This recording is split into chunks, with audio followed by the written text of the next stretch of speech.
Hello दोस्तों। तो कैसे हैं आप लोग। स्वागत करती हूँ मैं आपको अपने चैनल पे।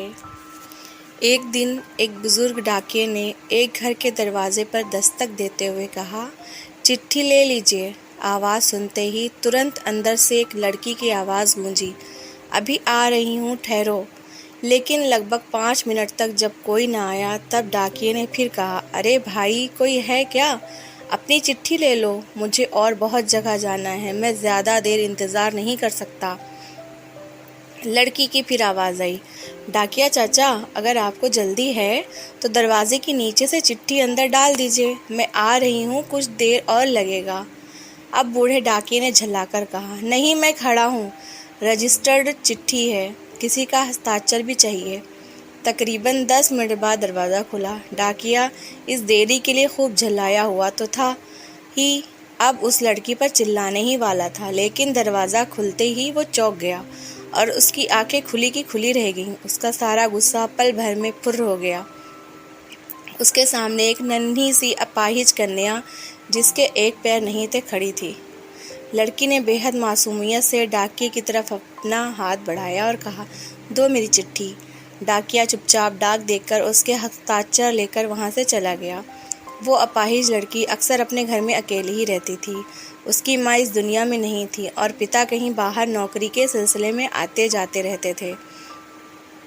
उस लड़की की देखभाल के लिए एक काम वाली बाई सुबह शाम उसके साथ घर में रहती थी, लेकिन परिस्थितिवश दिन के समय वह अपने घर में बिल्कुल अकेली ही रहती थी। समय निकलता गया। महीने 2 महीने में जब कभी उस लड़की के लिए कोई डाक आती, डाकिया एक आवाज़ देता और जब तक वो लड़की दरवाजे तक न आती तब तक इत्मीनान से डाकिया दरवाजे पर खड़ा रहता। धीरे धीरे दिनों के बीच मेल जोल और भावनात्मक लगाव बढ़ता गया। एक दिन उस लड़की ने बहुत गौर से डाकिये को देखा तो उसने पाया कि डाकिये के पैर में जूते नहीं हैं। वो हमेशा नंगे पैर ही डाक देने आता था।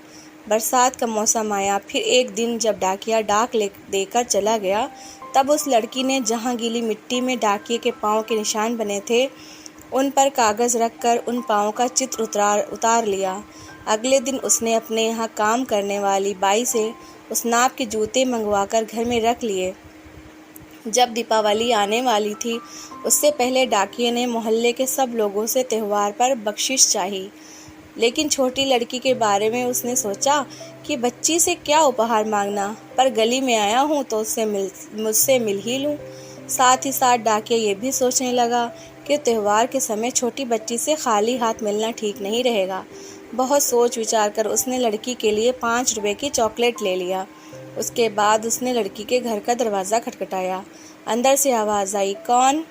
मैं हूँ गुड़िया, तुम्हारा डाकिया चाचा, उत्तर मिला। लड़की ने आकर दरवाज़ा खोला तो बूढ़े डाकिये ने उसे चॉकलेट थमा दी और कहा, ले बेटी, अपने गरीब चाचा की तरफ से। लड़की बहुत खुश हो गई और उसने कुछ देर डाकियों को वहीं इंतज़ार करने के लिए कहा। उसके बाद उसने अपने घर के एक कमरे से एक बड़ा सा डब्बा लाया और उसे डाकियों के हाथ में देते हुए कहा, चाचा, मेरी तरफ से दीपावली पर आपको ये भेंट है। डब्बा देखकर डाकिया बहुत आश्चर्य में पड़ गया। उसे समझ में नहीं आ रहा था कि वो क्या कहे। कुछ देर सोचकर उसने कहा, तुम तो मेरे लिए बेटी के समान हो, तुमसे मैं कोई उपहार कैसे ले लूं बिटिया रानी। लड़की ने उससे आग्रह किया कि चाचा, मेरी इस गिफ्ट के लिए मना मत करना, नहीं तो मैं उदास हो जाऊंगी। ठीक है, कहते हुए बूढ़े डाकिये ने पैकेट ले लिया और बड़े प्रेम से लड़की के सिर पर अपना हाथ फेरा, मानो उसको आशीर्वाद दे रहा हो। बालिका ने कहा, चाचा, इस पैकेट को अपने घर जाकर खोलना। घर जाकर जब उस डाकिये ने पैकेट खोला तो वो आश्चर्यचकित रह गया, क्योंकि उसमें एक जोड़ी जूते थीं। उसकी आंखें डबडबा गईं। डाकियों को यकीन नहीं हो रहा था कि एक छोटी सी लड़की उसके लिए इतना फिक्रमंद हो सकती है। अगले दिन डाकिया अपने डाकघर पहुंचा और उसने पोस्टमास्टर से फरियाद की कि उसका तबादला फौरन दूसरे इलाके में कर दिया जाए। पोस्टमास्टर ने जब उसका इस कारण पूछा तो डाकिये ने वे जूते टेबल पर रखते हुए सारी कहानी सुनाई और भीगी आंखों और रूंधे गले से कहा, सर, आज के बाद मैं उस गली में नहीं जा सकूंगा। उस छोटी अपाहिज बच्ची ने मेरे नंगे पाँव को जूते दे दिए, पर मैं उसे पाँव कैसे दे पाऊंगा। इतना कहकर डाकिया फूट फूट कर रोने लगा।